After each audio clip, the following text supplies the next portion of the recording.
Hi guys, so in this video I'm talking about the white approval or white validation and why do we still have that?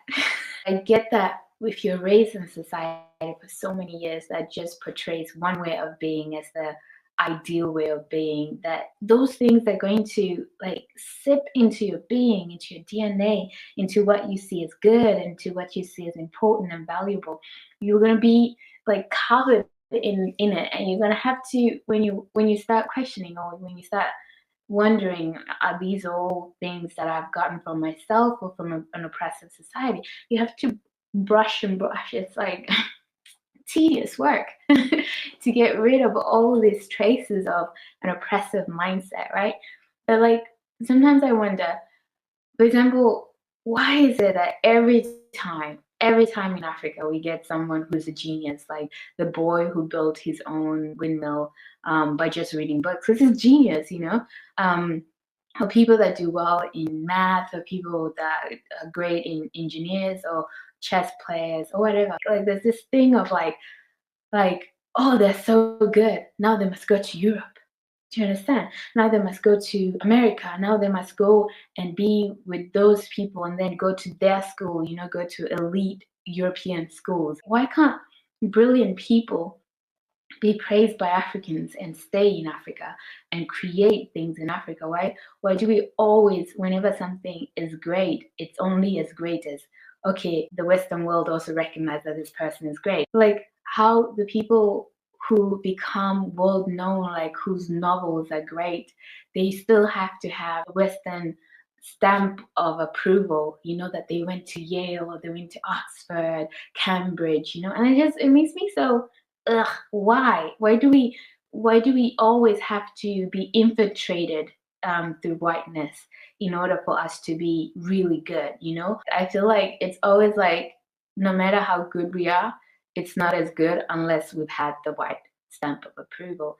And I'm just here to say that I'm just sick of it. I'm just sick of it. This is maybe just a rant. But like I feel like we should value our stuff, we should value our art, we should value our fashion, we should value our design before it's in Vogue magazines, you know, before we say, oh, Vogue recognizes it, now it's really good. Okay, so I had to restart the camera, but which is probably good because I was going off and off in my.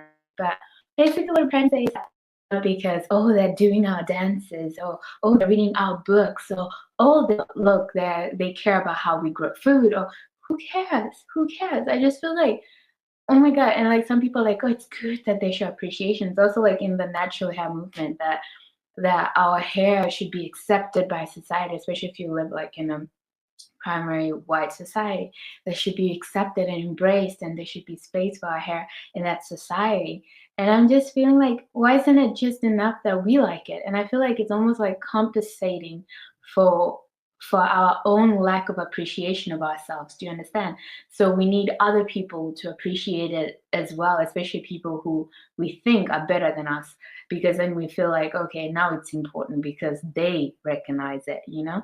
And it's just so sad. And I don't want to carry that on. And I feel like, of course, it's good that people appreciate and they care about our stuff, but that shouldn't be the reason we adore and appreciate what we have, our hair, our skin. We shouldn't appreciate it because Italian Vogue decided to have a range of Black beauty to celebrate it. That shouldn't be, okay, now I love it because they love it too. Who cares? I mean, that's great, but whatever. We love it already, you know? You know what I'm saying? I mean, like, do you understand what I'm saying? I don't know if it's coming off correctly, but I hope you get it. But yeah, just that it has to go beyond that, and that we can love ourselves first and we can accept ourselves first. And that is the most important thing. And another thing I was thinking about, of course, in relation to this is that I don't believe that one race's superiority should be replaced with another race's superiority. But what I'm trying to say is that it's actually in the best interest of everybody to care about who they are and to love who they are first. I feel like if all races have self-love first and self-respect, and I'm not like trying to like start some what you call respectability politics, but like if we love ourselves enough, we won't really crave and demand it from other people as much, and their recognition would be like, oh great, you love me too. It's kind of like personal to person. Race, it's not that complicated actually. It's like person to person. If I love who I am and I appreciate who I am and I appreciate all my expressions of self, my hair, whatever, everything, and somebody says, oh, you look pretty, be like, oh, thank you. And I'll move on with my day. But I will not be there, oh, I hope you think I'm pretty. And I only think I'm pretty because you think I'm pretty. Or maybe you think I'm smart. And I only feel I'm smart if you think I'm smart, or that I'm creative if you think I'm creative. Do you understand? So it's the same on a race base, that we should appreciate ourselves and love ourselves regardless of what other people, other races think of us. We should put ourselves first before other people put us first or include us or exclude us, whatever. Um, and we should focus our energy on us. Do you understand? On making our world a better place, making our countries better, our communities better, before trying to get other people to feel the same way about us. Chapter 7, The Negro in Recognition. A, the Negro in Adler. From whatever direction one approaches the analysis of abnormal psychogenetic conditions, one very soon finds oneself in the presence of the following phenomena. The whole picture of the neurosis, as well as all its symptoms, emerges as under the influence of some final goal, indeed as projections of this goal. Therefore, one can ascribe the character of a formative cause to this final goal, the quality of a principle of orientation, of arrangement, of coordination. Try to understand the meaning and the direction of unhealthy manifestations, and you will immediately come face to face with a chaotic throng of tendencies, of impulses, of weaknesses, of anomalies, bound to discourage some and to arouse in others the rash reserve to penetrate the shadows at all costs, even at the risk of finding in the end that nothing has been gained, or that what has been gained is illusory.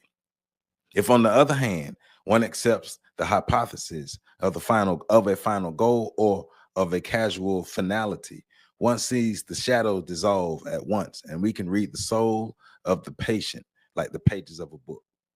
It is on the basis of similar theoretical positions that, in general, the most stupendous frauds of our period are constructed. Let us apply Adler's individual psychology to the Antilleans.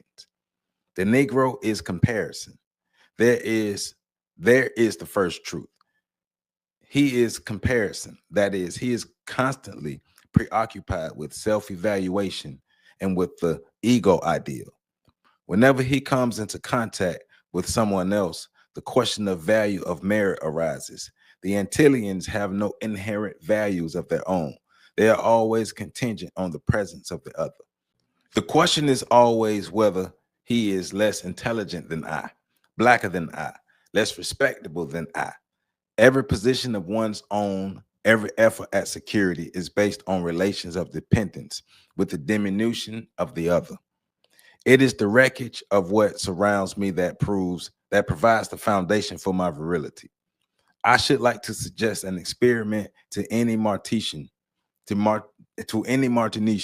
who reads this book. Find the most comparative street in Fort-de-France, Rue Schlosser, Rue Victor Hugo, certainly not Rue Francois Arago. The Martinician who agrees to make this experiment will share my opinion precisely insofar as he can objectively endure seeing himself stripped naked. An Antillian who meets an acquaintance for the first time after 5 or 6 years' absence greets him with aggression. This is because in the past, each had a fixed position. Now the inferior thinks that he has acquired worth, and the superior is determined to conserve the old hierarchy. You haven't changed a bit, still stupid as ever. I have known some physicians and dentists who have gone on filling their heads with mistakes and judgment made 15 years before. It is not so much concoctual errors as creolisms with which the dangerous man is bellboarded. He will put in his place once and for all, nothing to be done about it. The Antillian is characterized by his desire to dominate the other. His line of orientation runs through the other. It is always a question of subject. One never ever thinks of the object. I try to read admiration in the eyes of the other, and if unluckily those eyes show me an unpleasant reflection, I find that mirror flawed. Unquestionably, that other one is a fool. I do not try to be naked in the sight of the object. The object is denied in terms of individuality and liberty. The object is an instrument. It should enable me to realize my subjective security. I consider myself fulfilled, the wish for plenitude, and I recognize no division. The other comes to the stage only in order to furnish it. I am the hero, applauded or condemned. It makes no difference to me. I am the center of attention. If the other seeks to make me uneasy with his wish to have value, his fiction, I simply banish him without a trial. He ceases to exist. I do not want to hear about that fellow. I do not wish to experience the impact of the object. Contact with the object means conflict. I am a narcissist. And what I want to see in the eyes of others is a reflection that pleases me. Therefore, in any given group or environment in Martinique, one finds the man on top, the court that surrounds him, the in-betweens who are waiting for something better, and the losers. These, these last are slaughtered without mercy. One can imagine the temperature that prevails in that jungle. There's no way out of it. Me, nothing but me. The Martinicians are greedy for security. They want to compel the acceptance of their fiction. They want to be recognized in their quest for manhood. They want to make an appearance.